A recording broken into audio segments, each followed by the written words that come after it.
భద్రాచలం వద్ద గోదావరిలో నీటి మట్టం కాస్త తగ్గుముఖం పట్టింది. ప్రస్తుతం అక్కడ నీటి మట్టం 49 అడుగులకు చేరింది. దాంతో అధికారులు 3వ ప్రమాద హెచ్చరిక ఉపసంహరించుకున్నారు. 2వ ప్రమాద హెచ్చరిక కొనసాగిస్తున్నారు.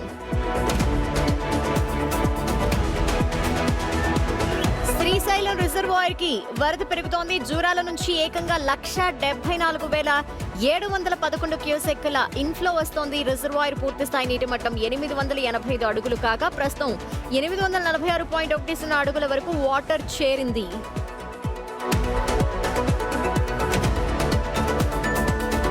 ప్రాజెక్టు నిండుకుంట తలపిస్తోంది. ఎగువ ప్రాంతాల నుంచి 1,69,000 క్యూసెక్కుల ఇన్ఫ్లో వస్తోంది. అధికారులు 29 గేట్ల ద్వారా నీటిని కిందకి వదులుతున్నారు.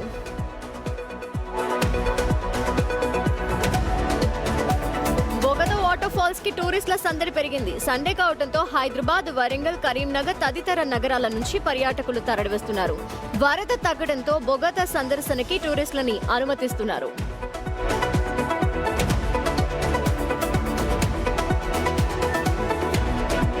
మంచిర్యాల జిల్లా కొత్తపల్లిలో ఉద్రిక్తత చోటు చేసుకుంది. అడవిలోని మద్ది చెట్లపై రైతులు పెంచిన పట్టు పురుగుల్ని ఫారెస్ట్ అధికారులు ధ్వంసం చేశారు. దీంతో ఫారెస్ట్ అధికారులతో రైతులు, పట్టు పరిశ్రమ అధికారులు ఘర్షణకు దిగారు.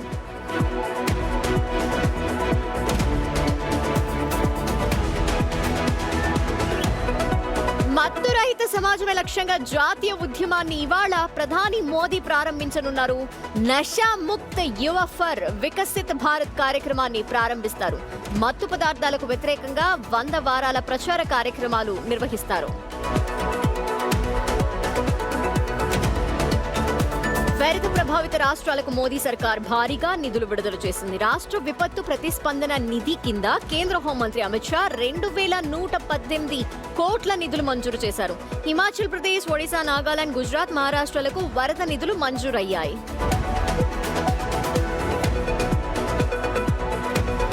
వీకెండ్ కావడంతో తిరుమలలో భక్తుల రద్దీ కొనసాగుతోంది. ప్రస్తుతం 31 కంపార్ట్మెంట్లలో భక్తులు వేచి ఉన్నారు. శ్రీవారి దర్శనానికి దాదాపు 12 గంటలు సమయం పడుతోంది. నిన్న ఒక్కరోజు 86,000 మంది భక్తులు స్వామివారిని దర్శించుకున్నారు.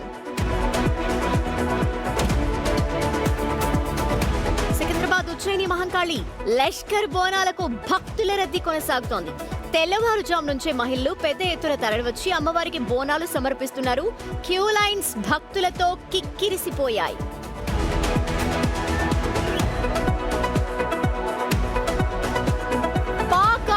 కశ్మీర్ లో ఉద్రిక్తత కొనసాగుతోంది. నేడు ముజఫరాబాద్ లో ఎన్నికల సందర్భంగా మరోసారి హింస చెలరేగింది. నిరసనకారులపై పాక్ బలగాలు కాల్పులు జరిపాయి. ఎక్కడికక్కడ భారీగా భద్రతా బలగాల్ని పాక్ ప్రభుత్వం మోహరించింది.